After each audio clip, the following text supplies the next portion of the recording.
Исәнмесез. Без милләт турында сөйләргә тырышабыз. Һәр хәлдә татар газеталарындагы милли мәсьәләләр күтәргән мәкаләләргә игътибарны юнәлтәбез. Менә "Халкым минем" газетасы. Ул Бөтендөнья татар конгрессының газетасы. Хәзер ул айга 2 тапкыр чыга башлады. Мартның 2нче санында милли җанлы эшмәкәрләр булганда татар авылы яши дигән мәкалә белән ачыла бу газет. Чыннан да март айында татар эшкуарларының, авыл эшкуарларының җыены турында сөйләү актуаль. Бу җыен булып үтте һәм бу газетада шулай ук кулың эш белсә, башың эшләсә дигән тагын бер мәкалә дә бар. Гомумән, "Халкым минем" газетасы татар җәмәгатьчелегенең төрле гамәлләре турында сөйли. Бу юлы авыл хуҗалыгы, авылдагы эшкуарлык һәм җирне эшкәртү, мал үрчетү турында сүз барса да, барыбер сүз милләт турында бара. Чөнки бу татар эшкуарлары һәм аларның кәсепләре татар авылларын яшәтергә юнәлтә һәм дә татар кешеләренең үз балаларын эшкә өйрәтүенә, милли эшләргә чыгымнарны каплау өчен акча табарга өйрәтә торган. Димәк, шушындый кызыклы һәм бик үзенчәлекле милли язма һәм милли басма бар. Ватаным Татарстанда әлбәттә тормыш турында яза. Менә акча булмаса сыер да мөгрәми дигән язма. Чыннан да монда сыер да, бузау да күрсәтелгән. Ә бит сүз бара монда сыер һәм кәҗә асраучыларга субсидия өләшә башлаячаклар апрель башыннан. Һәм дәүләттән акчалата ярдәм күрсәтүдә үзгәрә. Сөтле бикәләргә ветеринария ярдәм хезмәте күрсәтүгә тотылган чыгымнар да кайтарылачак. Кызыкмы бу кешеләргә? Кызык. Укырлармы? Укырлармы гайын? Ләкин безнең темабыз бу түгел. Безгә барыбер милләтнең ничек торуы һәм милли оешмаларның ничек яшәүе турында сөйләргә кирәк, табарга кирәк һәм кешеләрне өйрәтергә кирәк. Һич югы тәрбияләргә кирәк. Менә шуңа ошаган бер язма бар монда. Шымчы хатыннарга көн бетә. Ирегезгә ышанасызмы дип әйтелә монда.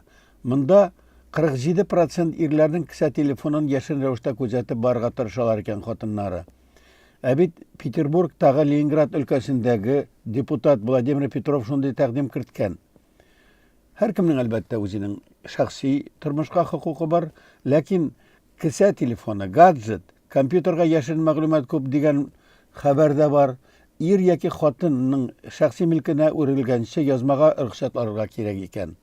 Рөхсәтсез кергән өчен кеше телефонына, ирнең яки хатынның телефонына һәм гаджетына, компьютерына җинаять җаваплыгы кертү турында канун проекты әзерләгән бу Владимир Петров. Бу язмада бу турыда бәхәс күтәрелә. Хатын-кызларның 47% ирләрнең кесә телефонын яшен рәвештә күзәтеп барырга тырыша. Һәм 80% хатын-кыз ирләренә ышана, шикләнми, ләкин барыбер карыйсы килә икән.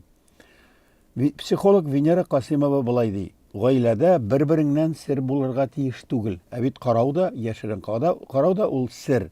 Һәм ни өчен ул ир яки хатын сер яшәргә тиеш, яшерергә тиеш үзенең элемтәләрен, гамәлләрен, буса да сер. Кеше хатларын уку әхлак ягыннан да дөрес түгел. Үзен көчсез дип санаган кешедә көнләшә һәм көнчелек турында сүз бара. Теләсән инде гаиләдә мәгълүмат алмаша бара. Ир белән хатын аралаша, килен белән каенана гаепләшә, өлкәннәр балаларга нидер сөйли. Димәк, теләгән чиракта өйдәге теләсә кемне рәшәткә артына утыртып куярга мөмкиннәр.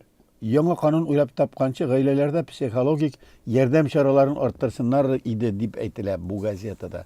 Әлбәттә, тагы милләттәшләребезгә иман, тәрбия, зинага, азгынлыкка бирелмәү, бер-береңә ышану һәм ышанычны аклау тәрбиясе дә кирәктер. Әгәр дә бала кешедән шундый тәрбияләшсә, ялганланмаса, бер-береңә ышанырлык сәбәп бирсә, мондый хәлләр килеп чыкмас иде. Икенче тәрбияви мәкалә: "Тәнгә бизәк төшерү гөнаһмы?" дигән сорауга җавапны Гөләмәләр шурасы әгъзасы Равил Бикбаев аңлатып бирә. Бик килешми ди ул. Мөхәммәд пәйгамбәр хәтта җиз яки алтын йөзек яки янда алка куюга да иратларга хупламаган ирләргә. Ә менә көмеш йөзек тагырга рөхсәт иткән Мөхәммәд пәйгамбәр һәм ләкин аның көмеше бер мескалдан артмаска тиеш дип әйтелгән. Чынында бу актуаль мәсьәлә, чөнки татуировкалар һәм тән бизәүләр галәмәте яшьләрдә бар. Ә ничек үзгәртәсең? Берничек тә үзгәртә алмыйсың. Беркем дә тыя да алмый аның. Шулай канун чыгарып җаваплылыкка да тартырып булмый. Ә тәрбияләргә мөмкин. Милләттәшләребез кайвакытта шундый тәрбиягә өмет белән карый. Шәһри Казан газетасында да тормыш турында языла. Казанда яшәүче Кадирия апа Гадбелбарова өендә тавыш, гөрләп тракторның үзенә комачалавы турында, сәләр кеше кашан бетә дип, хәтта йоклый алмаганы турында, колагына әйбер тыгып утырышканы турында яза. Әйе, бу шәһәр кеше өчен таныш әйбер. Менә шул турында яза. Бердәм имтихан, гаиләгә алынган ятим балаларын кире кайтару турында да язма бар. Ә бит без эзлибез милләт турында. Ә табу кыен, милләт турында сирәгрәк языла. Монда хәтта 92 яшендә Халыклар дуслыгы музейын ремонтлап йөрүче Балтач кешесе Гарифҗан Галиев турында да бердән-бер дигән мәкалә бар. Милләткә мөнәсәбәте бар. Шулай да актуаль, кискен милли теманы табу җиңел түгел. Бу санда тәккәбер кешеләр турында язма бар.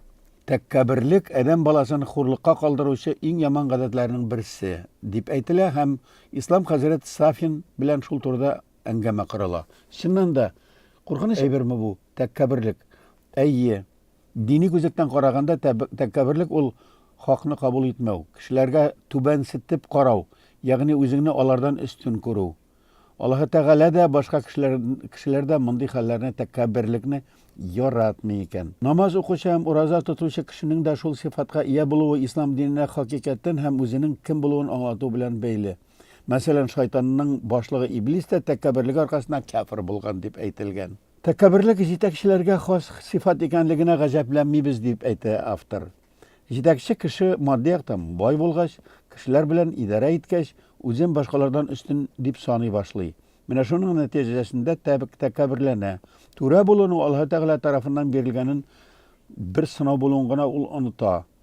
Ә менә тәккәбер факир кеше булса ничек була? Әллә гөнаһы кимрәкме? Юк, кимрәк түгел. Аллаһ Тәгалә каршында тәккәбер байга караганда факир түбәнрәк дәрәҗәдә. Мөхәммәд пәйгамбәр андый кеше турында шулай дип әйткән. Кыямәт көнендә Аллаһ Тәгалә өч кеше белән сөйләшми. Аларның гөнаһларын гафу итми һәм аларга таба карамый да. Алар зина кылучы карт бабай, халкын алдалаучы ялганчы патша һәм тәккәбер факир. Муслим хадисләр җыентыгында шулай дип әйтелгән. Әгәр дә ике кешенең арасы низаг аркасында бозылса һәм соңыннан аларның берсе гаибен танып дуслашырга теләсә, гафу сораса, икенче кеше аны гафу итәргә тиеш.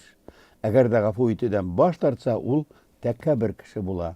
Инде тәккәберлек турында йомгак ясыйк. Мөхәммәд пәйгамбәр әйтте: тәккәбер кеше кыямәт көнендә кырмыска зурлыгында кешеләр кыяфәтендә була. Күз алдына китерегез. Сез кырмыска кадәр генә булып калгансыз. Җәһәннәмдә Бүләс исемле төрмәгә ябачаклар сезне. Анда аларны бөтен яктан да җәһәннәм уты чылгап ала. Су эчәргә сорагач, җәһәннәм әһелләреннән бүленеп чыккан сасы эчемлек эчертәчәкләр. Менә шундый зур җәзалар бирелә икән тәкәберлек өчен. Кем тәрбияли тәкәберлеккә каршы, кем сүз әйтә, аңа штраф салалармы, утырталармы, белмим. Ә милли тәрбия кирәк. Күрәсең, мондый вәгазьләр һәм аңлатмалар да матбугат ашыда кирәктер. Һәр милли гамәлнең тәрбияви әһәмияте бар. Күп еллар элек Мәскәү татарларының штабы оешкан. Анда 2000 ярымлап кеше йөри башлаган. 20, 30, 50 кеше җыелып үзләренең фикерләрен әйтәләр. Яшьләр бигрәк әйтәләр. Менә шушы штабның җитәкчеләре Казанда милләт йортында очрашу үткәннәр. Һәм бу турыда Мәдәни җомга газетасында репортаж бар. Әйтергә кирәк, бу газетаның беренче тышлыгында ук рәсемдә күренә иң соңгы вакыттагы кызыклы вакыйга. Ул да булса Башкортстанның 100 еллыгы турында чаралар. Бу чарада президент Миңнехановның чыгышы.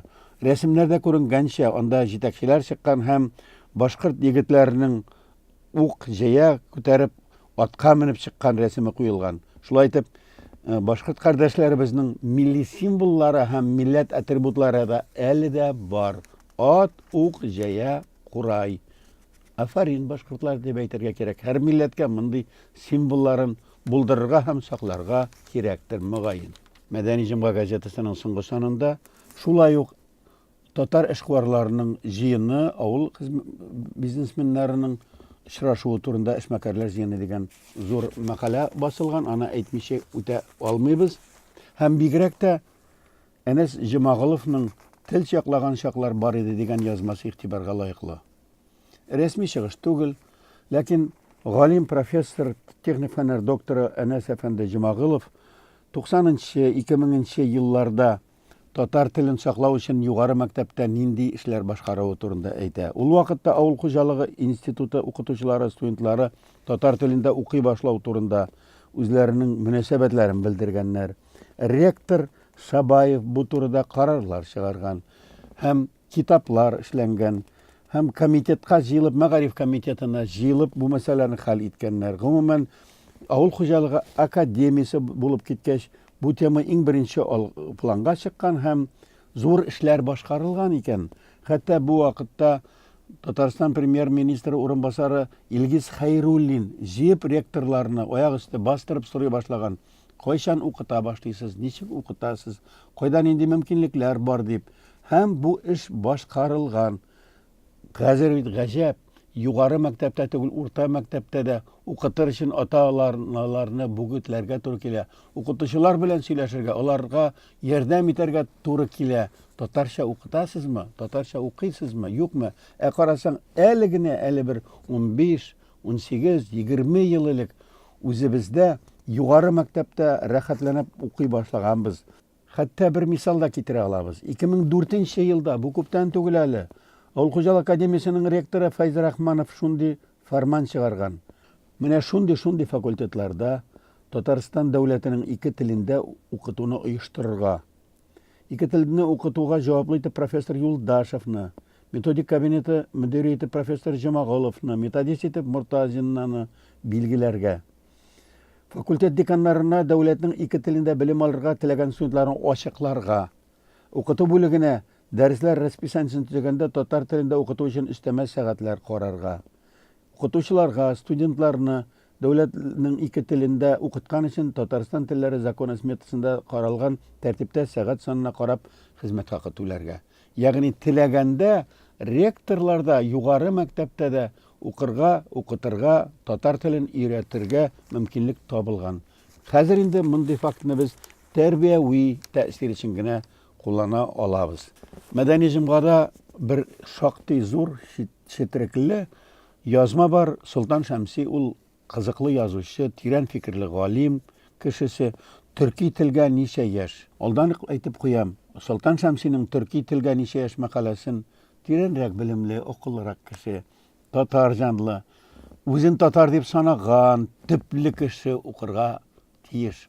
Башка кеше бәлки аңламас, бәлки кызык булмас. Ләкин андый мәкалә Мәдәни җомгада басылган тарих төпкелендә рубрикасында Солтан Шәмсинең Төрки телгә ничә яшь дигән мәкаләсенә күз салучылар мөгаен үзләренең татар теленә, туган милләтенә, төркичелеккә, иманына тугры кала торган кешеләрдер. Моның да тәрбияви әһәмияте бар. Мин сезгә шуны әйтәм, теләсәгез, рәхим итеп карагыз. Төрки телгә чыннан да ничә яшь икән ул? Хәзергә саулыгыз.